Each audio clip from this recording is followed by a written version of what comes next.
Hello everyone, this is Sajan Goyal. Welcome back to learning sessions. अगर आप भी आईबीएस सर्टिफिकेशन की तैयारी कर रहे हैं तो हमारे पास बैंक कंप्लायंस का पूरा कोर्स अवेलेबल है। इस कोर्स के अंदर आपको कंसेप्चुअल वीडियोस प्रोवाइड कराते हैं जो कि हिंदी इंग्लिश लैंग्वेज के मिक्स में होती हैं। वीडियोस के साथ साथ आपको mock test, mega mock test और पीडीएफ नोट्स भी प्रोवाइड करवाए जाते हैं। हमारी क्लासेस को एक्सेस करना बहुत ईजी है। हमारी क्लासेस को एक्सेस करने के लिए अगर आप एक एंड्रॉइड यूजर हैं तो आप प्ले स्टोर से IBF learning centre app download कर सकते हैं। एंड अगर आप एक आईओएस यूजर हैं तो माई इंस्टीट्यूट ऐप डाउनलोड करके हमारे कोर्सेज को एक्सेस कर सकते हैं। इसके साथ साथ हमारा एक टेलीग्राम चैनल है जिसके अंदर हम एग्जाम और क्लासेस के रिलेटेड अपडेट्स पोस्ट करते रहते हैं। एंड अगर आपको कोई डाउट है तो अपना डाउट भी वहाँ क्लियर कर सकते हैं। सो लेट्स स्टार्ट आज का टॉपिक। हम पढ़ रहे थे कंप्लायंस इन बैंक्स। हमने मॉड्यूल ए खत्म किया। मॉड्यूल ए का टॉप हेडिंग थी रेगुलेशन एंड रेगुलेटरी फ्रेमवर्क। हमने वो पूरा समझा, रेगुलेशंस क्या होती हैं, क्यों जरूरी है, कैसे उनका फ्रेमवर्क क्या है, एक्सेट्रा। अब हम मॉड्यूल बी की तरफ चलते हैं। मॉड्यूल बी क्या है? Module B is compliance programme. Compliance programme basically कि कंप्लायंस रिस्क क्या होते हैं, उनको इंप्लीमेंट कैसे करना है, it's all about that thing only. Compliance programme हमने 4 पार्ट्स में डिवाइड करा। आज हम पहला पार्ट करने वाले हैं। पहले पार्ट का नाम है compliance and compliance functions in bank. इसके अंदर हम सबसे पहले देखने वाले हैं कि एक्चुअली कंप्लायंस रिस्क क्या होता है। उसके अलावा कंप्लायंस की सिग्निफिकेंस क्या है, कंप्लायंस पॉलिसीज क्या होती हैं, कंप्लायंस प्रिंसिपल प्रोसेस प्रोसीजर्स क्या होता है, कंप्लायंस प्रोग्राम क्या होता है, जो कंप्लायंस फंक्शन है उसका स्कोप कितना है, और जो कंप्लायंस ऑफिस है एंड कंप्लायंस ऑफिस के अंदर जो ऑफिसर्स अपॉइंटेड है कंप्लायंस ऑफिसर्स, उनके रोल के। So let's start. सबसे पहला हम देखते हैं what is a compliance function. Compliance function देखने से पहले हम ये समझते हैं कंप्लायंस क्या होता है। कंप्लायंस इज बेसिकली जो हमारे रूल्स एंड रेगुलेशंस हैं उनको फॉलो करना, that is the compliance. Compliance risk क्या होता है कि अगर हम उन रेगुलेशंस को फॉलो नहीं करते तो हमारे ऊपर क्या क्या इश्यूज आ सकते हैं, लाइक फाइनेंशियल हो सकता है, सैंक्शन लग सकते हैं, रेपुटेशन डैमेज हो सकती है। उन उसी रिस्क को असेस करना, उस रिस्क को असेस करना, आइडेंटिफाई करना, और जो टॉप मैनेजमेंट है उनको एडवाइस करना कि इस रिस्क को कैसे कैसे कम किया जा सकता है, ये कंप्लायंस फंक्शन के अंडर आता है। बेसिक कंप्लायंस फंक्शन का जो मोटिव वो क्या होता है कि जो हमारे पास rules regulation and industry standards हैं उनको हम फॉलो कर सकें। ठीक है। इसके आगे हम ये देखते हैं कि कंप्लायंस फंक्शन जो होता है उसकी रिस्पॉन्सिबिलिटीज क्या है। कंप्लायंस फंक्शन की सबसे पहली जो रिस्पॉन्सिबिलिटी है कि हमारे ऊपर जो स्टैट्यूटरी प्रोविजंस लग रही हैं, स्टैट्यूटरी प्रोविजंस मतलब जो भी हमारे ऊपर लॉ एप्लीकेबल है, लॉ की जो भी प्रोविजंस लग रही हैं उन पॉलिसीज के अंदर रहते हुए सब काम करना, हमें ये इंश्योर करना कि वो पॉलिसीज फॉलो हो रही हैं। उसके अलावा जो हमने रेगुलेटरी बॉडीज पढ़ी थी, अगर वो कोई गाइडलाइंस इशू करती हैं, रेगुलेशन इशू करती हैं, तो ये इंश्योर करवाना कि जो वो रेगुलेशन है, जो गाइडलाइंस है, वो प्रॉपरली फॉलो हो रही हैं। थर्ड, जो बैंक, इनके अलावा बैंक अपने अंदर खुद को गवर्न करने के लिए कुछ इंटरनल कंट्रोल्स, इंटरनल पॉलिसीज बनाता है, तो ये इंश्योर करना कि जो इंटरनल पॉलिसीज हैं वो फॉलो हो रही हैं। उसके अलावा मार्केट कंडक्ट, कंफ्लिक्ट मैनेजमेंट, की कोई भी कंफ्लिक्ट हो जाता है वो अच्छी तरह से मैनेज हो सके। उसके अलावा कुछ स्पेसिफिक कंसर्न्स है लाइक मनी लॉन्ड्रिंग और किसी भी लॉ की जो वायोलेशन है उसको कम से कम करना। उसके बाद हम देखते हैं कि जो कंप्लायंस फ्रेमवर्क है, कंप्लायंस फ्रेमवर्क कैसे बनता है। कंप्लायंस फ्रेमवर्क बनाने के लिए सबसे पहले जो लिटिगेशंस होती हैं, रूल्स होती हैं, उनको देखा जाता है। जो एथिकल स्टैंडर्ड्स होते हैं उन्हें देखा जाता है, और उसके बेसिस पे एक फ्रेमवर्क तैयार किया जाता है कि कैसे कैसे कंप्लायंस किया जाएगा। हर बैंक अपना जो कंप्लायंस फंक्शन है वो अपने अकॉर्डिंग बनाता है, क्योंकि उसके फंक्शंस अपने, हर बैंक के फंक्शंस अलग हैं तो वो कंप्लायंसेस भी उसके अलग होते हैं। कंप्लायंस को करने के लिए कंप्लायंस ऑफिसर्स को अपॉइंट किया जाता है जो कि बेसिकली टॉप मैनेजमेंट का पार्ट होते हैं। उनका बेसिक फंक्शन क्या होता है? टॉप मैनेजमेंट को रिपोर्ट करना कि कंप्लायंस हो रहा है या नहीं हो रहा, एंड इंश्योर करना कि कंप्लायंस हो। सो स्टार्ट करते हैं हम पहला टॉपिक जो हमने पढ़ा, that is compliance risk and significance of compliance function. इसके अंदर डेफिनेशन दी गई कंप्लायंस रिस्क की बिल्कुल सेम है जो हम ऊपर पढ़ के आए हैं। इसके अंदर नेक्स्ट टॉपिक कवर किया गया है कि जो कंप्लायंस रिस्क है, हमने कल रिस्क, पिछले मॉड्यूल के अंदर कुछ रिस्क पढ़े थे like regulatory risk, operational risk etcetera, कि जो कंप्लायंस रिस्क है वो इनके साथ कैसे रिलेटेड है। सो रेगुलेटरी रिस्क क्या होता है? बेसिकली कि अगर अगर रेगुलेशंस को फॉलो ना किया गया है तो क्या क्या हमें नुकसान हो सकते हैं। So non compliance with regulation is a compliance risk. So अगर रेगुलेशंस को फॉलो नहीं करता है तो हमारे ऊपर फाइनेंशियल लाइबिलिटी आ सकती है। जो अगर कुछ गलत हुआ उसको करेक्ट करना, उसका बर्डन हमारे ऊपर आएगा। सो बेसिकली रेगुलेशनरी एनफोर्समेंट लग सकती है हमारे पास, हमारे ऊपर कई एक्शंस लिए जा सकते हैं। सो कंप्लाई रेगुलेशंस को कंप्लाई करना बहुत इंपॉर्टेंट है। अगला risk is operational risk. Operational risk के लिए एक लाइन दी गई है, compliance risk is operational risk cum life. Operational risk cum life का मतलब क्या होता है? ऑपरेशनल रिस्क क्या होता है? बेसिकली ऑपरेशनल रिस्क की अगर bank daily to daily functions कर रहा है, अपने इंटरनल कंट्रोल्स, इंटरनल पॉलिसीज को फॉलो कर रहा है, that is its operations. But अगर ऑपरेशन रिस्क क्या होता है? अगर वो उन रिस्क को, उन पॉलिसीज को, उन इंटरनल कंट्रोल्स को फॉलो नहीं करता तो क्या क्या इश्यूज आ सकते हैं। So compliance risk is basically operational risk cum life. की ऑपरेशनल रिस्क अगर, operational risk is compliance risk कि ऑपरेशन, अगर ऑपरेशन सही नहीं हुए तो कंप्लाई भी नहीं होंगे। ठीक है। थर्ड हमारे पास आता है लीगल रिस्क। लीगल रिस्क की हमारे ऊपर लॉज होना, हमें बैंक को सू किया जाना, लॉ सूट्स होना, एडवर्स जजमेंट बैंक के अगेंस्ट आना। ये सब कब हो सकता है? जब लॉस को कंप्लाई ना किया जाए। Fourth is reputation risk. Reputation risk is basically कि जो बैंक की पब्लिक की इमेज है उसको हर्ट होना। अगर बैंक की हर्ट कब होगी? अगर वो अपनी रेगुलेशंस रूल्स को फॉलो ना करके इलीगल एक्टिविटीज के अंदर इन्वॉल्व होगा। So compliance risk is reputation risk की कंप्लायंस रिस्क का पार्ट ही आता है रेपुटेशन रिस्क, कि अगर हम कंप्लायंस रिस्क को कम नहीं करेंगे तो हमारे ऊपर रेपुटेशन रिस्क भी आएगा। अनाहिलेशन अगला है अनाहिलेशन रिस्क। अनाहिलेशन रिस्क क्या होता है कि अगर हमने कंप्लायंस नहीं किया तो हमारे ऊपर क्या क्या रेगुलेटरी एक्शंस लिए जा सकते हैं। सो इसके अंदर हमने देखा कि कंप्लायंस रिस्क के अंदर कैसे कैसे बाकी रिस्क डिपेंडेंट है, कि अगर कंप्लायंस रिस्क को कंट्रोल किया जाता है, जो हमने 5 रिस्क पढ़े हैं, ये अपने आप ही कम हो जाते हैं।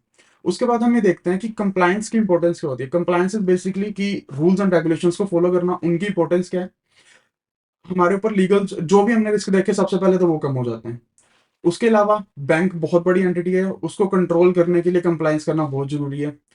अगर कंप्लायंस हो रहा है, पूरी की पूरी बैंक का एक हमें कॉम्प्रहेंसिव व्यू मिल जाता है, पूरी की पूरी इंडस्ट्री का व्यू मिल जाता है। उसके अलावा जो भी वही की जितने रिस्क हैं वो कम हो जाते हैं। हमने ये देखा कि इंपॉर्टेंस क्या, अब ये देखते हैं कि कंप्लायंस प्रोग्राम जो हमने बनाया कि किस किस तरीके से कंप्लायंस किया जाएगा, उससे एक बैंक को या एंटरप्राइज को क्या बेनिफिट है। सो सबसे पहला जो बेनिफिट है कि जो बोर्ड ऑफ डायरेक्टर्स हैं, या जो भी बोर्ड उसको कंडक्ट कर रहा है फंक्शंस को, उनको लीगल और रेपुटेशन रिस्क समझने में हेल्प करता है। उसके अलावा अगर हमने रिस्क समझ लिए तो उनको हम कम कर लेंगे, प्रोसेसेस बना लेंगे, प्रोसीजर्स बना लेंगे ताकि उन रिस्क को कम किया जा सके, कंप्लायंस रिस्क को कम किया जा सके। ठीक है। सो कंप्लायंस रिस्क को कम करने के लिए हम बनाते हैं compliance policy. Compliance policy compliance policy के बेसिकली 4 फीचर्स होते हैं। 4 फीचर्स क्या क्या है? जो कंप्लायंस पॉलिसी है वो वेल डॉक्यूमेंटेड होनी चाहिए, सब कुछ रिटर्न में होना चाहिए। अगर सब कुछ रिटर्न में होगा तो कंफ्यूजन के चांसेस ही बहुत कम हो जाएंगे। जो भी पॉलिसी है वो बैंक की फिलोसफी, बैंक के रोल और जो बैंक का कंप्लायंस डिपार्टमेंट का सेटअप उसको ध्यान में रख के बनानी चाहिए। और ये बताए कंप्लायंस पॉलिसी की वो एक्चुअली बैंक की फिलोसफी क्या है। जो कंप्लायंस डिपार्टमेंट हमने बनाया है ताकि कंप्लायंस रिस्क को कम किया जा सके, वो किस तरीके से सेटअप होगा, कौन कौन उसके मेंबर्स होंगे, एक्सेट्रा, और कौन कौन मेंबर्स होंगे, और वो क्या क्या रिस्पॉन्सिबिलिटीज बनाएंगे। और जो ये पॉलिसी है वो साल में एक बार बोर्ड रिव्यू करे ताकि कोई भी अगर नेसेसरी चेंजेस हैं तो necessary changes in compliance policy के अंदर हम ला सकें। एंड नेक्स्ट हम देखते हैं कि कंप्लायंस पॉलिसी के अंदर कौन से एस्पेक्ट्स इंक्लूडेड होने चाहिए। सबसे पहले सबसे पहला और important point is independent compliance department. Independent compliance department मतलब उसके ऊपर किसी का प्रेशर नहीं होना चाहिए। अगर उसके ऊपर किसी का प्रेशर नहीं है तो वो फ्रीली वर्क कर पाएगा। फ्रीली अगर वर्क कर रहा है तो जो भी इन केस कुछ भी मिसस्टेटमेंट्स हैं, कुछ भी दिक्कत आ रही है, तो जो कंप्लायंस डिपार्टमेंट है उसको इजिली रिपोर्ट कर पाएगा। वहीं अगर ये इंडिपेंडेंट नहीं है, इस पे किसी का कंट्रोल है, तो अगर इसको कुछ मिसस्टेटमेंट्स मिलती हैं, कुछ फ्रॉड डिटेक्ट भी होता है, कुछ नॉन कंप्लायंस डिटेक्ट होता है, तो वो रिपोर्ट ही नहीं कर पाएगा। सेकंड, हमने एक कंप्लायंस डिपार्टमेंट तो बना दिया, उसको इंडिपेंडेंट भी कर दिया, हमें उनको प्रॉपर स्टाफ देना पड़ेगा। हर स्टाफ की एक प्रॉपर रिस्पॉन्सिबिलिटी डिफाइन होगी। इससे क्या होगा कि जो कंप्लायंस डिपार्टमेंट है वो अपना काम बहुत अच्छे से कर पाएगा। ठीक है। उसके अलावा कंप्लायंस डिपार्टमेंट के अंदर कंप्लायंसेस यूनिट होते हैं। हर एक कंप्लायंस यूनिट का अपना एक रोल, अपनी एक रिस्पॉन्सिबिलिटी हमें क्लियरली पता होनी चाहिए कि हर डिपार्टमेंट, हर यूनिट का क्या रोल है। उसके अलावा हमने कहा कि इंडिपेंडेंट करना है। इंडिपेंडेंट कर कैसे सकते हैं? इंडिपेंडेंट करने के लिए हम ये कर सकते हैं कि कंप्लायंस जो फंक्शन में जो ऑफिसर्स हैं उनकी रेम्यूनरेशन बिजनेसेस के अकॉर्डिंग नहीं होनी चाहिए। हाँ, हम ओवरऑल फाइनेंशियल परफॉर्मेंस और बैंक के बेसिस पे कर सकते हैं, लेकिन एक स्पेसिफिक बिजनेस के अकॉर्डिंग नहीं होनी चाहिए, बैंक के बिजनेस के अकॉर्डिंग, क्योंकि अगर ऐसा होगा तो देर आर चांसेस कि it could be a threat to independence also. ठीक है। उसके अलावा जो हम देख रहे हैं कि फोकस, जो हमने पॉलिसी बनाई, पॉलिसी का फोकस क्या होना चाहिए? वही कंप्लायंस रिस्क को कम करना। कंप्लायंस रिस्क क्या? रेगुलेशन, रूल्स, स्टैंडर्ड कोड्स जो भी प्रेस्क्राइब्ड हैं, चाहे बैंक ने खुद करें, चाहे किसी आउटर रेगुलेटरी अथॉरिटी ने करें, किसी लॉ ने करें, उनको फॉलो करना। तो जो कंप्लायंस पॉलिसी बन रही है उसका फोकस भी ये होना चाहिए कि ये सब चीजें पूरी हो जाए। उसके अलावा एक मॉनिटरिंग मैकेनिज्म होना चाहिए, रिपोर्टिंग मैकेनिज्म होना चाहिए। रिपोर्टिंग मैकेनिज्म के अंदर बेसिक की रिपोर्टिंग रिक्वायरमेंट, क्या क्या रिपोर्ट करना है, किस किस को रिपोर्ट करना है, क्या चीज डायरेक्टर्स को रिपोर्ट करनी है, क्या चीज ऑडिट कमेटी को रिपोर्ट करनी है।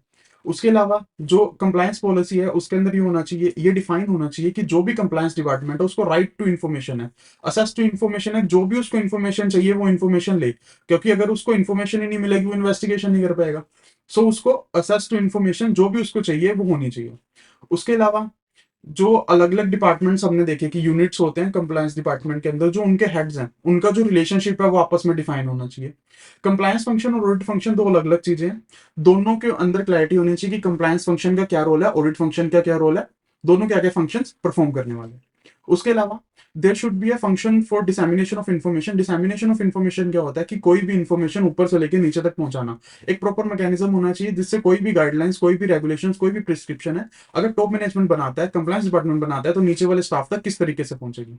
उसके अलावा there should B approval process for all the regulations, की अगर रेगुलेशन हमने कोई इशू करनी है, कोई गाइडलाइंस इशू करनी है, उससे पहले वो अप्रूव होनी चाहिए। अप्रूव होने से क्या होगा कि जो गाइडलाइंस में कुछ भी अगर इनकेस गलतियां हैं, कुछ प्रैक्टिकलिटी जो कम है उसको कम किया जा सके।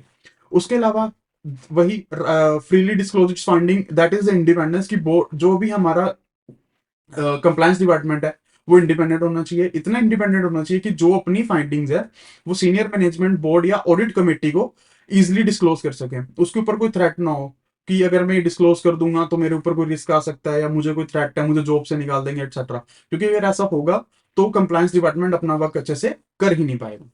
ठीक है, हमने ये देखा कि कंप्लायंस पॉलिसी क्या होती है। अब हम चलते हैं compliance procedures, compliance principle, process and procedures की ओर।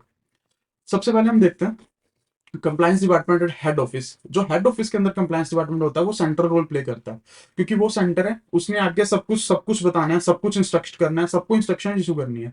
उसके अलावा इनकेस कहीं भी कंप्लायंस फेलियर्स हो जाते हैं तो जो हेड ऑफिस का कंप्लायंस डिपार्टमेंट है उसने ही देखना है कि इसके अंदर जो फेलियर है उसका आउटकम क्या हुआ, उसको मैनेज कैसे करना है, एंड फर्दर इंस्ट्रक्शंस क्या देनी है, फर्दर पॉलिसीज क्या बनानी है, ताकि इन इस नॉन कंप्लायंस को प्रिवेंट किया जा सके।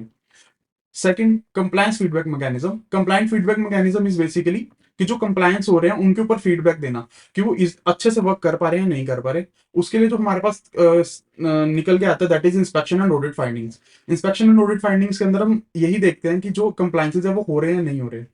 Audit committee of the board setup की जाती है, उसके मीटिंग्स में कंप्लायंसेस डिस्कस किए जाते हैं। कंप्लायंस चेकलिस्ट प्रिपेयर की जाती है। कंप्लायंस चेकलिस्ट में होता है कि कौन सी कौन सा जो कंप्लायंस है वो हुआ और कौन सा कंप्लायंस नहीं हुआ। उसके अलावा जो ऑडिट फंक्शंस होते हैं, जो स्टैट्यूटरी ऑडिट होता है, हमने पढ़ा था कि सेबी ने मैंडेटरी करा है कि जो भी एक पब्लिक पब्लिक सेक्टर बैंक है उसको उसके स्टैट्यूटरी ऑडिटर को इंटरनल कंट्रोल के ऊपर एक रिपोर्ट इशू करनी पड़ेगी। उसके अंदर बेसिकली क्या होता है, वो कंप्लायंसेस के ऊपर भी रिपोर्ट इशू करता है। कंप्लायंसेस के अंदर वो बताता है कि कौन से कंप्लायंस हुए हैं, कौन से नहीं हुए, हेड ऑफ द कंप्लायंस को, बोर्ड को एंड ऑडिट कमेटी को। ठीक है, थर्ड हमारे पास निकल के आता है कंप्लायंस फंक्शन होता है, उसकी रिस्पॉन्सिबिलिटीज क्या है। कंप्लायंस फंक्शन की सबसे पहली रिस्पॉन्सिबिलिटी है कि जो वो गाइडलाइंस और सर्कुलर इशू कर रहा है ताकि कंप्लायंस हो सके, उसको ये ध्यान रखना है कि वो रेगुलेटरी गाइडलाइंस के लाइन में हो, कि ऐसा ना हो कि रेगुलेटरी गाइडलाइंस कुछ और कह रही हैं, तुम्हारी जो इंटरनल गाइडलाइंस है फॉर कंप्लायंस वो कुछ और कह रही है, वो एक ही लाइन के अंदर होनी चाहिए। उसके अलावा there should be a system कि जो इन्फॉर्मेशन हमने इशू करी है वो स्टाफ तक पहुंच रही हो। और थर्ड, कि जो हमने इश्यूज करी वो देखना कि जो गाइडलाइंस इशू हुई है उनका प्रॉपर कंप्लायंस हो रहा हो। Fourth is role of compliance department. Role of compliance department क्या, किस तरीके से हेल्प करता है। सपोज एक कंप्लायंस डिपार्टमेंट है, मैं एक स्टाफ हूँ, मुझे काफी चीजों की क्लैरिटी नहीं है, तो मुझे कोई चीज क्लियर करनी है तो मैं किसके पास जा सकता हूँ, कंप्लायंस डिपार्टमेंट के पास। कि अगर मुझे सपोज एक लोन इशू करना है, तो लोन इशू करने के लिए मुझे क्या क्या चीजें देखनी है, किन की चीजों का कंप्लायंस करना है, अगर इन चीजों के ऊपर मुझे क्लैरिटी चाहिए तो मैं कंप्लायंस डिपार्टमेंट के पास जा सकता हूँ। फिफ्थ हमारे पास निकल के आता है proactive compliance function. Proactive nature क्या होता है, प्रोएक्टिव किसी भी चीज का प्रोएक्टिव होना मतलब वो चीज होने से पहले ही उसके ऊपर एक्शन ले लेना, दैट इज कॉल्ड प्रोएक्टिव। एक होता है रिएक्टिव कि चीज हो चुकी है उसके बाद रिएक्ट करना, बट जो कंप्लायंस डिपार्टमेंट है उसका जो फंक्शन है दैट इज प्रोएक्टिव। प्रोएक्टिव की नॉन कंप्लायंस होने से पहले ही एक्शन लेना। वो कैसे लिया जा सकता है, कंप्लायंस रिस्क है उसको आइडेंटिफाई करो, डॉक्यूमेंट करो, असेस करो कि जो कंप्लायंस रिस्क हुआ कहाँ कहाँ हो सकता है, उसको मैंने डॉक्यूमेंट करा और कितना कितना हो सकता है वो देखा, उस चीजों को कंप्लायंस बनाया, उन चीजों को एनालाइज करके अब मैंने अपनी कंप्लायंस पॉलिसी बना ली। उसके अलावा सपोज मैंने कोई एक नया प्रोडक्ट इशू करना है, नए प्रोडक्ट इशू करने से पहले उसके ऊपर कॉम्प्रिहेंसिव चेक्स करना, कॉम्प्रिहेंसिव क्लियरिंग देना। उसके अलावा मैंने जो भी उसके ऊपर चेक्स कर सकता हूँ वो करना, ताकि न्यू जो प्रोडक्ट है उसके अंदर कोई नॉन कंप्लायंस ना हो। फिफ्थ पॉइंट इज की पहले 6 महीने तक जो भी न्यू प्रोडक्ट्स हैं उनकी इंटेंसिव मॉनिटरिंग करते रहना। इससे क्या होगा कि जो न्यू प्रोडक्ट्स हैं उसके अंदर चांसेस होते हैं कि नॉन कंप्लायंस ज्यादा हो, वो चांसेस बहुत ज्यादा कम हो जाएंगे। Sixth is function wise compliance manual. Function wise इसकी एक फंक्शंस, बैंक अपने फंक्शंस डिफाइन कर देता है, हर फंक्शंस के अपने अपने कंप्लायंसेस होते हैं। So function compliance manual bank को बनाने चाहिए, वो उसको चीफ कंप्लायंस ऑफिसर से अप्रूव करवाना चाहिए, अपने स्टाफ को दे देना चाहिए। और जो कंप्लायंस है उसके ऊपर जो क्लैरिटी है, किस किस फंक्शंस पे क्या क्या कंप्लायंस लगना, उस चीज की क्लैरिटी भी स्टाफ को देनी चाहिए। सो फंक्शन वाइज कंप्लायंस अगर हम शॉर्ट में देखें क्या है, बैंक अपने फंक्शंस बनाए, उसको अप्रूव कराए, अप्रूव करा के अपने स्टाफ को दे दे, स्टाफ को अगर कोई कंफ्यूजन आती है तो उसको क्लैरिटी प्रोवाइड करे। ठीक है, नेक्स्ट पॉइंट पे मूव करते हैं। Next point is compliance department interaction. Compliance department interaction का मतलब क्या है कि जो बाकी डिपार्टमेंट्स है like operation, risk management, taxation, audit, finance, accounts etcetera, उनके साथ रेगुलरली इंटरेक्ट करता रहे, उनसे इंफॉर्मेशन ले, उनके ऊपर अगर कोई इन्वेस्टिगेशन करनी है इन्वेस्टिगेशन करे, आरबीआई के साथ फॉर्मल डिस्कशंस का पार्ट बने जो भी चीफ कंप्लायंस ऑफिसर है। उससे क्या होगा, उसको न्यू चेंजेस का, न्यू कंप्लायंसेस का, एंड अगर कोई ओल्ड कंप्लायंस के अंदर कुछ इशू आ रहा है उसकी इन्फॉर्मेशन आरबीआई तक पास हो सकती है। ठीक है, तो उसको अपने जो भी अलग अलग डिपार्टमेंट्स हो उनसे फ्रीक्वेंटली इंटरेक्ट करते रहना चाहिए ताकि अपने फंक्शंस अच्छी तरह से कर सके। एट पॉइंट हमारे पास निकल के आता है compliance and businesses units, unit का आपस के अंदर relationship. So businesses unit and compliance relationship and compliance department को एज अ फ्रेंड देखा जाता है। रीजन रीजन बीइंग क्या है कि अगर कंप्लायंस होगा तो बिजनेस यूनिट बहुत अच्छे तरह से वर्क कर पाएंगे। ठीक है, चीफ जो कंप्लायंस ऑफिसर है वो इंटर डिपार्टमेंटल कमेटीज बनाता है। इंटर डिपार्टमेंटल कमेटीज क्यों बनाता है, ताकि जो भी इंटरेक्शन है वो फॉर्मलाइज मैनर में हो, जो कुछ अगर फॉर्मल होगा सब कुछ रिटर्न में हो, फॉर्मल में हो, ताकि उस चीज की आगे जाके क्लैरिटी रहे। नाइन्थ फंक्शन जो हमारे पास निकल के आता है, ninth function is testing. Testing compliance department का फंक्शन। टेस्टिंग क्या है, टेस्टिंग के अंदर जो भी कंप्लायंसेज हैं उनको मॉनिटर करना और टेस्ट करना। टेस्ट करने का मतलब ये देखना कि वो कंप्लायंस एक्चुअली फॉलो भी हो रहा है या नहीं हो रहा। उसके अलावा सीनियर मैनेजमेंट को रिपोर्ट देना कि हमने जो टेस्ट करे कि इसकी क्या क्या वो फाइंडिंग्स है। उसके अलावा उन्हें कंप्लायंस रिस्क को मेजर करना। कंप्लायंस रिस्क को मेजर किया जा सकता है कुछ इंडिकेटर्स की हेल्प से। इंडिकेटर्स लाइक परफॉर्मेंस इंडिकेटर्स हो सकते हैं, लाइक कि इतना प्रॉफिट कमाना था, इतना प्रॉफिट हुआ या नहीं हुआ, ये चेक्स थे, चेकलिस्ट टिक हुई या नहीं हुई, एक्सेट्रा। ठीक है, टेंथ फंक्शन हमारे पास निकल के आता है एम्पावरमेंट ऑफ कंप्लायंस स्टाफ।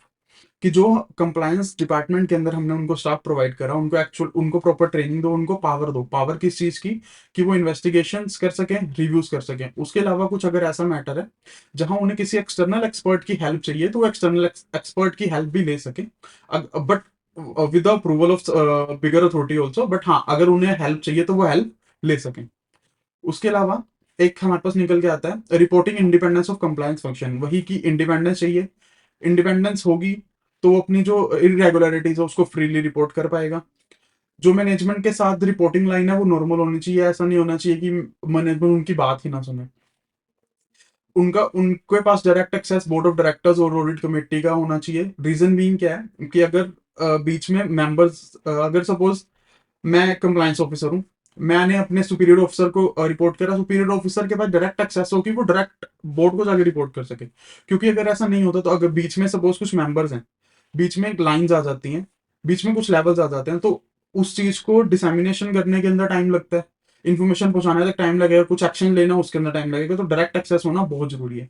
उसके अलावा बोर्ड और कंप्लायंस ऑफिस के अंदर रेगुलरली एनुअल मीटिंग्स होनी चाहिए, ताकि जो भी कंप्लायंस नए आए हैं, पुराने हट गए हैं, जो भी चेंजेस करने हैं उनकी फाइंडिंग्स को आराम से डिस्कस किया जा सके। उसके अलावा एक एनुअल कंप्लायंस रिपोर्ट होनी चाहिए। एनुअल कंप्लायंस रिपोर्ट के अंदर वही कि कौन किन किन रिपोर्ट होनी चाहिए कि किस किस चीजों का कंप्लायंस हुआ, किन किन चीजों पे फेलियर हुआ, और वो बोर्ड को देनी चाहिए। जो कंप्लायंस रिपोर्ट है उसके अंदर ऑल फंक्शंस के जो कंप्लायंसेस हैं उसकी उसकी इरेगुलरिटीज, इरेगुलरिटीज किसकी, गाइडलाइंस, स्टैंडर्ड्स की, कोर्ट्स की, सब कुछ उसके अंदर इंक्लूड होना चाहिए, ताकि बोर्ड उसको पढ़ सके, देख सके कौन कौन सी इरेगुलरिटीज और उसको कैसे कैसे कम किया जा सकता है। सो अभी तक हमने 3 टॉपिक्स कवर करे हैं। 3 टॉपिक्स के अंदर जो सबसे पहले हमने देखा कि कंप्लायंस रिस्क क्या होता है और कंप्लायंस फंक्शन की सिग्निफिकेंसेस क्या है। कंप्लायंस रिस्क के अंदर हमने पहले रिस्क पढ़े कि कंप्लायंस रिस्क के अंदर कौन से रिस्क इन्वॉल्व हैं, बेनिफिट्स पढ़े। उसके बाद हमने देखा कि कंप्लायंस पॉलिसी क्या होती है, कंप्लायंस पॉलिसी के कुछ एस्पेक्ट्स जो उस कंप्लायंस पॉलिसी के अंदर होने चाहिए वो क्या होते हैं। उसके अलावा कंप्लायंस के प्रिंसिपल, प्रोसीजर्स एंड प्रोसेस क्या होता है, हमने वो देखा। फोर्थ नंबर पे हम देखने वाले हैं कि जो कंप्लायंस एक कंप्लायंस प्रोग्राम होता है वो क्या होता है। So basically compliance programme is a set of policies and procedures जिसके थ्रू हम अपना कंप्लायंस रिस्क कम कर सकते हैं। कंप्लायंस प्रोग्राम की बहुत सिंपल डेफिनेशन है, ऐसी पॉलिसीज और प्रोसीजर जिसके थ्रू हम अपने कंप्लायंस रिस्क को कम कर सकते हैं। इसके अंदर हम सबसे पहले देख रहे हैं जो कंप्लायंस प्रोग्राम है, कंप्लायंस प्रोग्राम की रिस्पॉन्सिबिलिटीज क्या है। जो कंप्लायंस प्रोग्राम होना चाहिए वो एक तो प्लान्ड होना चाहिए और रिस्क बेस्ड होना चाहिए, कि कितना रिस्क है उसके बेसिस पे ही हम अपना कंप्लायंस प्रोग्राम बनाते हैं। उसके अलावा जो कंप्लायंस प्रोग्राम है उसकी जो कवरेज है वो अप्रोप्रिएट होनी चाहिए। अप्रोप्रिएट मतलब सारे फंक्शंस और सारे बिजनेसेस को वो कवर करे। Third is it should be a comprehensive plan with testing and review structure. Comprehensive compliance plan with testing and review structure का मतलब है कि कि जो भी फंक्शंस है उनके ऊपर अच्छी तरह से नजर रखी जाए, प्रॉपर प्लान बनाया जाए और कंप्लायंस टेस्टिंग की जाए। उसके अलावा कंप्लायंस फंक्शन की स्टैट्यूटरी ड्यूटीज होती हैं। कंप्लायंस फंक्शन की स्टैट्यूटरी ड्यूटीज क्या होती हैं कि जो भी उस पर प्रोविजंस लग रही हैं उसको ये इंश्योर करवाना कि कि जो वो प्रोविजंस है, जो लॉज है, सब कुछ उनके अंदर रहते हुए ही हो रहा हो। सो कंप्लायंस प्रोग्राम के अंदर स्टैट्यूटरी ड्यूटीज की भी बात होनी चाहिए। उसके अलावा जो मेजर कंप्लायंस रिस्क हैं उनके ऊपर अच्छे से ज्यादा ध्यान दिया जाए। जो कंप्लायंस रिस्क के की एस्पेक्ट्स हैं उनका एनुअल रिव्यू होना चाहिए, ताकि जो भी स्ट्रेटजीज हैं, जो स्ट्रेटजीज है वो बनाई जा सके। स्ट्रेटजीज क्यों बनानी है, क्योंकि कंप्लायंस रिस्क को कम करना है। उसके अलावा कंप्लायंस फेलियर, अगर कोई कंप्लायंस फेलियर आता है तो अगर पिछले साल आया था तो वो बताया जाए कि ये कंप्लायंस फेलियर आया था, इसको हम इस तरह से मिटिगेट करेंगे एंड इस तरह से मिटिगेट करेंगे और क्या क्या स्टेप्स लेंगे जिससे ये दोबारा ना हो। उसके अलावा जो भी हमारी रेगुलेटरी गाइडलाइंस है जो उनको उनकी एक लिस्ट बनाएंगे। उसके अलावा जो कंप्लायंस फंक्शन है वो इंडिपेंडेंट हो, उसका जो स्कोप हो वो डिफाइंड हो कंप्लायंस प्रोग्राम के अंदर। उसके अलावा system of internal control programme के अंदर डिफाइन होना चाहिए। और कंप्लायंस प्रोग्राम के अंदर ये भी डिफाइन होना चाहिए कि fair practices, codes and standards को कैसे फॉलो किया जाएगा एंड इन केस कोई डेफिशिएंसी आती है उसको कैसे रेक्टिफाई किया जाएगा। पिछले साल की स्ट्रेटेजी क्या थी, उसमें क्या क्या दिक्कतें आई, क्या क्या फाइंडिंग्स हुई, उनको कैसे कैसे ठीक किया जाएगा। अगले साल के लिए हमारी स्ट्रेटेजी क्या होगी, जो रिस्क मिटिगेशन प्लान आरबीआई के द्वारा बनते हैं उनको उनको कैसे फॉलो किया जाएगा। उसके अलावा रिस्क प्रोग्राम के अंदर एक टाइम बाउंड स्ट्रेटेजी होनी चाहिए। टाइम बाउंड स्ट्रेटेजी के अंदर क्या कि एक फिक्स पीरियड ऑफ टाइम के अंदर किस किस तरीके से कंप्लायंस रिस्क को कम किया जाएगा, किस किस तरह से कंप्लायंस को चेक किया जाएगा। उसके अलावा जो एक कंप्लायंस ऑफिसर है वो एक मंथली रिपोर्ट बना के अपने जो सीनियर मैनेजमेंट, सीईओ या बोर्ड को देगा। क्वार्टरली रिपोर्ट बनेगी, क्वार्टरली रिपोर्ट देगा। उसके अलावा कुछ ऐसे कंप्लायंस फेलियर हैं जो मटेरियल है। मटेरियल कंप्लायंस फेलियर्स मतलब ऐसे कंप्लायंस फेलियर्स जिनको रिपोर्ट करना अटमोस्ट इंपॉर्टेंट है, उनको डायरेक्ट बोर्ड या ऑडिट कमेटी को बताएगा। उसके अलावा जो इंटरनल कंप्लायंस फंक्शन है उसको इंटरनल ऑडिट का पार्ट भी बना दिया गया है। इंटरनल ऑडिट का जो रिस्क असेसमेंट होती है उसके अंदर हम कंप्लायंस पॉलिसीज के ऊपर भी कमेंट करते हैं।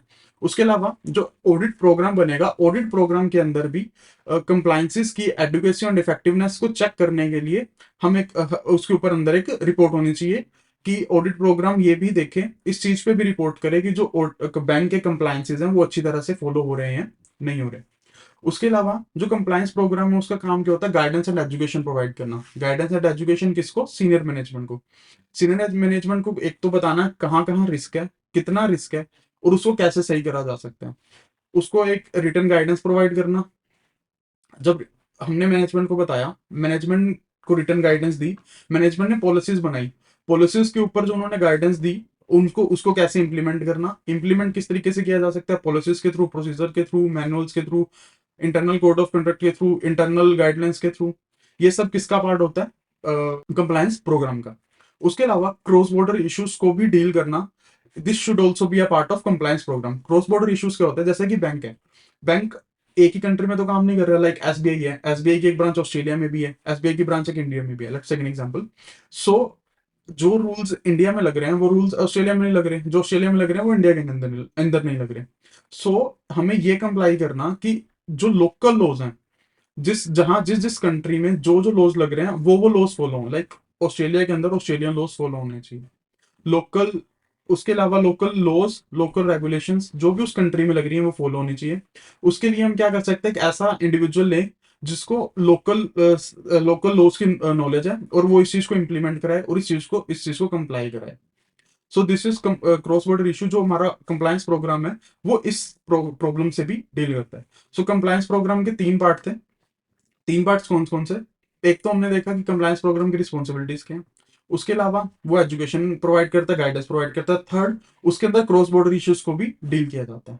ओके, फिफ्थ हम पॉइंट देखते हैं, स्कोप ऑफ कंप्लायंस फंक्शन, कि कंप्लायंस फंक्शन का जो स्कोप है वो कहाँ कहाँ तक जा सकता है।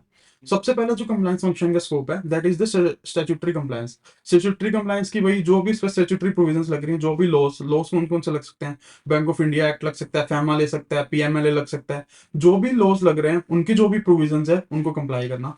Second, regulatory compliance. Regulatory compliance में क्या आता है, जो भी रेगुलेटरी अथॉरिटीज हैं, let it be RBI, SEBI, IRDA, PFRDA, उनकी जो भी रेगुलेशंस है उनको कंप्लाई करना।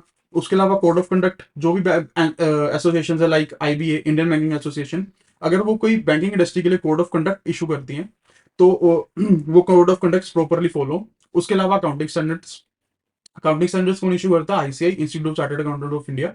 अगर वो अकाउंटिंग स्टैंडर्ड जो उनके इशू हुए हैं उन अकाउंटिंग स्टैंडर्ड को फॉलो किया जाए। उसके अलावा लिस्टिंग एग्रीमेंट्स क्या होता है? अगर कोई भी बैंक लिस्ट होना चाहता है तो वो सेबी के साथ एक एग्रीमेंट करता है। लिस्टिंग मतलब स्टॉक एक्सचेंज में अपने स्टॉक को ट्रेड करवाना। अगर अपने स्टॉक को ट्रेड करवाना चाहता है तो वो सेबी के साथ एग्रीमेंट करता है। उस एग्रीमेंट को क्या कहा जाता है? Listing agreement. लिस्टिंग एग्रीमेंट्स की जो भी टर्म है उन टर्म्स को फॉलो करना। सिक्स हमारे पास आता है इंटरनल कंप्लायंसेस, कि बैंक के जो इंटरनल पॉलिसीज हैं, इंटरनल कंट्रोल्स हैं, जो भी पॉलिसीज बैंक ने बनाई है अपनी वर्किंग के लिए, उन सबको कंप्लाई करना। सो स्कोप में हमने क्या क्या देखा? स्टैट्यूटरी कंप्लायंस, सारी प्रोविजंस को फॉलो करना, रेगुलेटरी कंप्लायंस, रेगुलेशंस को फॉलो करना, अकाउंटिंग स्टैंडर्ड्स को फॉलो करना, कोड ऑफ कंडक्ट को फॉलो करना, लिस्टिंग एग्रीमेंट को फॉलो करना और इंटरनल कंप्लायंसेस को फॉलो करना। ओके, ये हमारे 5 पॉइंट कवर। हमारे पास 6 पॉइंट जो आता है that is the role of compliance officer. Role of compliance officer कौन होता है? जो बेसिकली कंप्लायंस ऑफिस के अंदर जो जो भी पर्सन अपॉइंटेड है to ensure the working of the compliance department is known as compliance officer. Compliance officer के 5 मेन फंक्शन है। पहला, ओवरसीयर ऑफ कंप्लायंस इश्यूज, की कोई भी कंप्लायंस इशू आता है तो उसको देखेगा कौन, डील कौन करेगा? Compliance officer. उसके अलावा जो भी रेगुलेशंस है, रेगुलेटरी रिक्वायरमेंट्स, उनका इनका कंप्लायंस करवाना, इंटरनल पॉलिसीज का कंप्लाई करवाना, लीगल एंड एथिकल स्टैंडर्ड्स का कंप्लाई करवाना, एंड इन केस कुछ भी रिस्क आता है उससे डील करना। एंड इन केस अगर हमने करा नॉन कंप्लायंस के करके कुछ भी इश्यूज आते हैं, उन इश्यूज से भी डील कौन करता है? Compliance officer. ठीक है, इसके अंदर एक हम रोल पढ़ते हैं। एक पॉइंट आता है RBI compliance assessment templates. RBI compliance assessment template is basically, RBI ने एक फ्रेमवर्क बनाया अपने फ्रेमवर्क के अंदर, सॉरी, अपने कंप्लायंसेस के अंदर कुछ गाइडलाइंस इशू करी। उसको रिस्क कंप्लायंस असेसमेंट टेम्पलेट्स कहा गया, जिसके अंदर काफी गाइडलाइंस मेंशन की गई हैं। कंप्लायंस ऑफिसर का काम क्या है? ये इंश्योर कराना कि जो वो टेम्पलेट्स के अंदर गाइडलाइंस है वो प्रॉपरली फॉलो हो रही है। जो ये गाइडलाइंस है ये एग्जॉस्टिव और स्टैटिक नहीं होती। एग्जॉस्टिव और स्टैटिक नहीं होने का मतलब क्या? एग्जॉस्टिव मतलब कि सिर्फ वो गाइडलाइंस वहीं तक लिमिटेड नहीं है, उनके अलावा भी और चीजें उनमें इंक्लूड करी जा सकती हैं।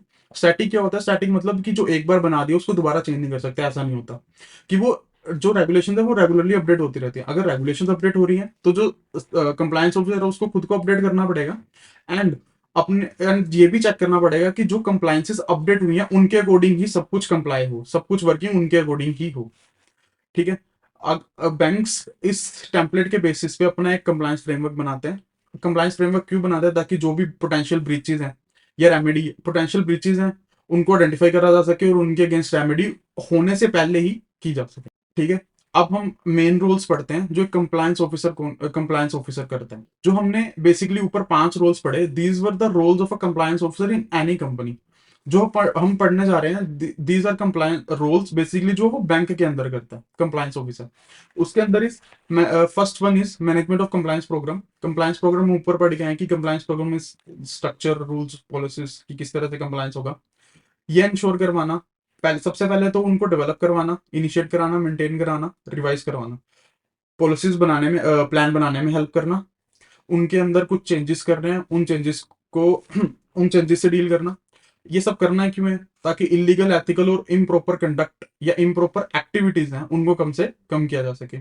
थर्ड, जो हमारा कंप्लायंस प्रोग्राम है उसमें जो डे टू डे एक्टिविटीज हैं उनके साथ डील करना। Second function is standard of conduct. Standard of conduct is basically कि जो भी स्टैंडर्ड्स थे, स्टैंडर्ड्स बेसिकली क्या होते हैं, एक होता है लॉज, एक होता है स्टैंडर्ड्स। स्टैंडर्ड्स जो लॉज से थोड़ा आगे जाते हैं, स्टैंडर्ड्स के अंदर परफॉर्मेंस भी इंक्लूड होती है। उनको स्टैंडर्ड डेवलप करना, उनको प्रॉपरली रिव्यू करना, स्टैंडर्ड्स को फॉलो करने के लिए मैनेजमेंट को रेगुलरली गाइडेंस प्रोवाइड करना, अपने स्टाफ को रेगुलरली गाइडेंस प्रोवाइड करना। Third is collaborate with other departments. जैसे जैसे अब सपोज रिस्क मैनेजमेंट डिपार्टमेंट है, कोई भी ऑडिट डिपार्टमेंट है, उनको ये बताना कि कौन सी कंप्लायंसेज है, कौन सी कंप्लायंस को फॉलो करना है, उन तक ये इन्फॉर्मेशन पहुंचाना। उसके अलावा कोई भी अगर सपोज बैंक के अंदर इश्यूज उठते हैं, कंप्लायंसेज इशू उठते हैं, तो उन कंप्लायंसेज के साथ डील करना। फिफ्थ इज कि सपोज कुछ बैंक की तरफ से वायलेशंस हुई नहीं, किसी ने इल्जाम लगाया कि बैंक ने ये नहीं करा, बैंक में ये फ्रॉड हुआ है, उन वायलेशंस को कैसे डील करना है, किस तरीके से डील करना है, कौन डील करता है, कंप्लायंस ऑफिसर। एंड सपोज वो एक्चुअली प्रूव हो जाती हैं, तो ये इंश्योर करवाना कि वो दोबारा ना हो, पॉलिसीज के अंदर चेंजेस करवाना किसका काम होता है, कंप्लायंस ऑफिसर का। उसके अलावा जो कंप्लायंस ऑफिसर है वो एक इंडिपेंडेंट रिव्यू देता है, इंडिपेंडेंटली इवेल्युएट करता है किन किन चीजों को, कंप्लायंसेस को। इंडिपेंडेंट होना उसका बहुत जरूरी है, क्योंकि अगर वो इंडिपेंडेंट नहीं है तो वो इरेगुलरिटीज को अच्छी तरह से रिपोर्ट नहीं कर पाएगा। उसके अलावा जो भी डिपार्टमेंट की एक्टिविटीज है उनको अच्छे से मॉनिटर करना, कोऑर्डिनेट करना। कोई भी ऐसे एरियाज है जहां रिस्क होने के चांसेस ज्यादा, उनको आइडेंटिफाई करना, आइडेंटिफाई करके अपने एक्शंस को डेवलप करना और इंप्लीमेंट करवाना, ताकि उन एरियाज, स्पेसिफिकली उन एरियाज के अंदर कंप्लायंस रिस्क कम कर दिया जाए, क्योंकि उन एरियाज के अंदर रिस्क होने के चांसेस ही ज्यादा हैं। उसके अलावा जो ऑडिट कमेटी है, जो बोर्ड है, उनको रेगुलरली अपनी अपनी अपनी रिपोर्ट प्रोवाइड करना कि किन किन चीजों में कंप्लायंस हो रहा है, किन किन चीजों में चेंजेस की जरूरत है। कोई भी अगर वोलेशन हो रही है उनको प्रॉपरली रिपोर्ट करना, ठीक है। मैनेजमेंट को डायरेक्शन प्रोवाइड करना, और एक चैनल ऑफ कम्युनिकेशन बनाना जिससे इंफॉर्मेशन बहुत इजीली फ्लो हो सके। जो कंप्लायंस ऑफिसर है वो एचआर डिपार्टमेंट के साथ काम करता है, ताकि जो एम्प्लॉयज हैं उनको जो ऑनगोइंग एम्प्लॉयज है और जो न्यू एम्प्लॉयज हैं, दोनों को ट्रेनिंग दी जा सके। ट्रेनिंग देने से क्या होगा, उन्हें नई कंप्लायंसेस के बारे में पता लगेगा, ठीक है। उसके अलावा एक कम्युनिकेशन चैनल बिल्ड करना, कम्युनिकेशन चैनल के लिए कंप्लायंस हॉटलाइन का यूज करना, स्टैंडर्ड्स ऑफ कंडक्ट के बारे में अवेयरनेस करना, और जो भी न्यू कंप्लायंसेस आ रहे हैं या एग्जिस्टिंग कंप्लायंसेस आ रहे हैं, कंप्लायंसेस में पॉलिसी जो प्रोसीजर है उनको समझना और उनको आगे बताना। एंड वही कि उनको अगर खुद समझेगा फिर अपने आगे एम्प्लॉयज को बताएगा, एचआर डिपार्टमेंट कॉन्टेक्ट करके जो भी उनके नीचे काम कर रहे हैं, चाहे वो नए आ रहे हैं चाहे वो पुराने हैं, उनको बताना, उनको कंप्लायंस करवाना, कंप्लायंसेस की ट्रेनिंग देना बेसिकली।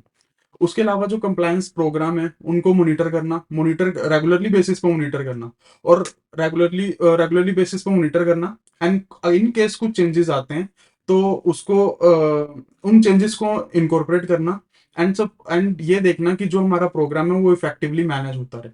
उसके लिए जो भी चेंजेस करने हैं, जो भी इंप्लीमेंटेशन करने हैं, किसका काम है, कंप्लायंस ऑफिसर का। So these were some basic roles जो एक कंप्लायंस ऑफिसर निभाता है। बाकी जो रोल्स हैं वो company to company, bank to bank vary करते रहते हैं, जैसे टाइम डिमांड करता है उसके अकॉर्डिंग ये चीजें वेरी करती रहती हैं। So this was the part 2। Part 2 के 6 पार्ट थे।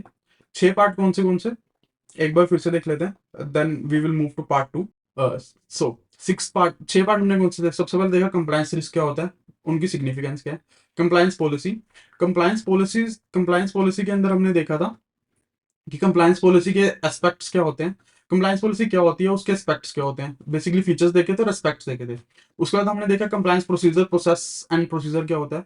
उसके अंदर हमने देखा कंप्लायंस जो वेरियस लेवल्स पे कैसे वर्क करता है, कंप्लायंस ऑफिसर के क्या, कंप्लायंस डिपार्टमेंट के क्या रोल्स होते हैं, कंप्लायंस फंक्शन की क्या रिस्पॉन्सिबिलिटीज होती हैं, कंप्लायंस फंक्शन बेसिकली कौन कौन से रोल्स अपने पूरे करते हैं। उसके बाद हम मूव हुए कंप्लायंस प्रोग्राम के अंदर। कंप्लायंस प्रोग्राम हमने समझा, कंप्लायंस प्रोग्राम में हमने सबसे पहले समझा कि जो कंप्लायंस प्रोग्राम की रिस्पॉन्सिबिलिटीज क्या होती हैं, वो एजुकेशन एंड गाइडेंस किस तरह से प्रोवाइड करता है। फिर हमने देखा कि क्रॉस बॉर्डर इश्यूज को कैसे डील किया जाता है कंप्लायंस प्रोग्राम के अंदर। फिर हमने देखा कि स्कोप ऑफ कंप्लायंस फंक्शंस क्या होते हैं। स्कोप में हमने देखा कि statutory compliance, regulatory compliance, code of conduct की कंप्लायंस, अकाउंटिंग स्टैंडर्ड्स का कंप्लायंस, लिस्टिंग एग्रीमेंट का कंप्लायंस और इंटरनल पॉलिसी का कंप्लायंस।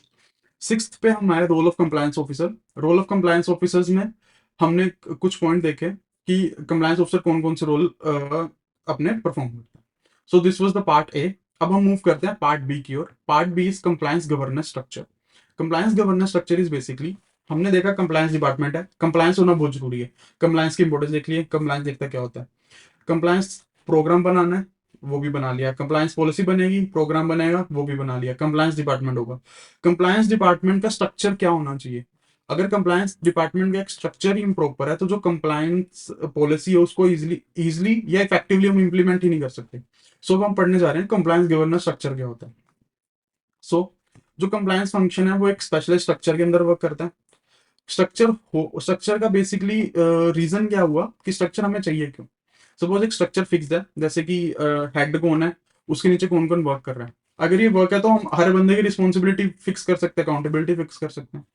उसके अलावा कंप्लायंस के अंदर चेंजेस आते हैं तो जो एक्चुअली यूनिट जो पहले से एग्जिस्ट कर रहे हैं, जो बिजनेस पहले एग्जिस्ट कर रहे हैं, उनमें चेंजेस आ रहे हैं। उनमें चेंजेस आने के करके क्या है, उनका स्कोप बहुत वाइडर हो रहा है। स्कोप वाइडर होने करके क्या है कि जो इंटरनल कंट्रोल फंक्शंस है वो हमें नए बनाने पड़ रहा है, उनको नए तरीके से डेवलप करना पड़ रहा है। नए तरीके से डेवलप करने के करके क्या, जो हमारा रिपोर्टिंग स्ट्रक्चर है वो भी चेंज हो रहा है।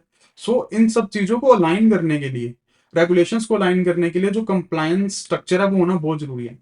अगर ये हमने इन चीजों को अलाइन कर दिया कंप्लायंस स्ट्रक्चर बना के, इससे होगा क्या, जो भी कॉम्प्लेक्सिटीज रिपोर्टिंग सिस्टम में आती है वो अपने आप कम हो जाएंगी। क्योंकि सपोज सब कंप्लायंस डिपार्टमेंट है, उसका हेड है, उसके आगे चार ऑफिसर्स हैं, उनके आगे चार ऑफिसर्स हैं, 1 2 3 4, दो दो ऑफिसर्स हैं। इस ऑफिसर ने ए को 1 को रिपोर्ट करना है, इस ऑफिसर ने 2 को, इस ऑफिसर ने 3 को। सो बेसिकली जो रिपोर्टिंग रिक्वायरमेंट्स है वो बहुत स्ट्रीमलाइन हो जाएंगी। और इससे बेसिकली जो मेन हमें बेनिफिट क्या होगा, जो भी कॉम्प्लेक्सिटीज हैं वो कम हो जाएगी। ऑर्गेनाइजल स्ट्रक्चर में जो हमने मेन मेन देखा है कि ये हो सकता है, जरूरी नहीं है यही हो, बट नॉर्मली यही होते हैं। सबसे ऊपर जो आता है that is the board of directors. Board of directors क्या बनाते हैं, एक ऑडिट कमेटी ऑफ बोर्ड। इनमें से एक एग्जीक्यूटिव डायरेक्टर्स होते हैं, उनमें से एक एमडी सेलेक्ट किया जाता है, मैनेजिंग डायरेक्टर। उसके अलावा इंडिपेंडेंट कंप्लायंस डिपार्टमेंट बनाया जाता है जो चीफ कंप्लायंस ऑफिसर हेड करता है। ठीक है, उसके अलावा compliance function at verticals in CO, compliances function in field office. FGMOs की फुल फॉर्म होती है field general manager officers, regional office, branches. So basically ये एक पोटेंशियल या प्रैक्टिकल ऑर्गेनाइजेशनल स्ट्रक्चर है जो आज के टाइम पे थोड़ा वर्क करता है। उसके अलावा हम धीरे धीरे इन सबकी रिस्पॉन्सिबिलिटीज देखेंगे। सबसे पहले जो हम रिस्पॉन्सिबिलिटीज देखने वाले हैं, वो रिस्पॉन्सिबिलिटीज हम देखने वाले हैं बोर्ड ऑफ डायरेक्टर्स की एंड सीनियर मैनेजमेंट की। सीनियर मैनेजमेंट कौन कौन आता है? These all are the part of the senior management. ठीक है, सबसे पहले हम देखते हैं कि बोर्ड की रिस्पॉन्सिबिलिटीज क्या है। सो जो कंप्लायंस है वो हमेशा टॉप पे स्टार्ट होता है कि अगर सीनियर मैनेजमेंट ही कंप्लायंस नहीं कर रही है तो लोअर लेवल मैनेजमेंट या लोअर स्टाफ है वो अपने आप कंप्लायंस कर ही नहीं पाएगा। सो सबसे पहले देखते हैं हम कि responsibilities of board of directors क्या होती हैं। बोर्ड ऑफ डायरेक्टर्स की जो रिस्पॉन्सिबिलिटी है, सबसे पहली एक अपनी कंप्लायंस पॉलिसी बनाना। हमने कंप्लायंस पॉलिसी पढ़ी क्या होती है, उस कंप्लायंस को फॉर्मुलेट करने का काम किसका है? बोर्ड ऑफ डायरेक्टर्स का। उसके अलावा कोई भी अगर इश्यूज आ रहे हैं तो ये इंश्योर कराना कि जो इश्यूज हैं वो इफेक्टिवली और जल्दी से जल्दी रिजोल्व हो जाए। उसके अलावा जो भी पॉलिसीज बनी है उसके अंदर कोई कंफ्लिक्ट ऑफ इंटरेस्ट ना हो। कंफ्लिक्ट ऑफ इंटरेस्ट मतलब सपोज हमने एक पॉलिसी बनाई है जो डिपार्टमेंट ए के लिए तो बहुत अच्छी है लेकिन डिपार्टमेंट बी के अगेंस्ट है, तो दोनों के बीच में कंफ्लिक्ट ऑफ इंटरेस्ट होगा। डिपार्टमेंट ए फॉलो करेगा, डिपार्टमेंट बी नहीं फॉलो करेगा। सो ऐसा कुछ नहीं होना चाहिए। जो कंप्लायंट फंक्शंस है वो विदाउट कंफ्लिक्ट ऑफ इंटरेस्ट होने चाहिए। उसके अलावा जो कंप्लायंस फंक्शंस है उनको क्वार्टरली और एनुअल बेसिस पर रिव्यू करना, कोई चेंजेस जरूरी है उनको चेंज करना। बोर्ड एक ऑडिट कमेटी ऑफ बोर्ड बनाता है जो ऑडिट फंक्शंस परफॉर्म करती है।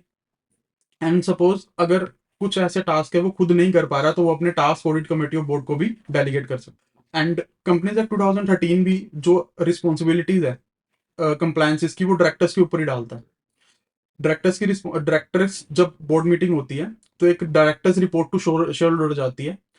Director report to share holders के अंदर डायरेक्टर रिस्पॉन्सिबिलिटी स्टेटमेंट इंक्लूड की जाती है। डायरेक्टर रिस्पॉन्सिबिलिटी स्टेटमेंट के अंदर कंप्लायंस फंक्शन भी इंक्लूड किया जाता है। सेकंड हम देखने वाले हैं रिस्पॉन्सिबिलिटी ऑफ सीनियर मैनेजमेंट।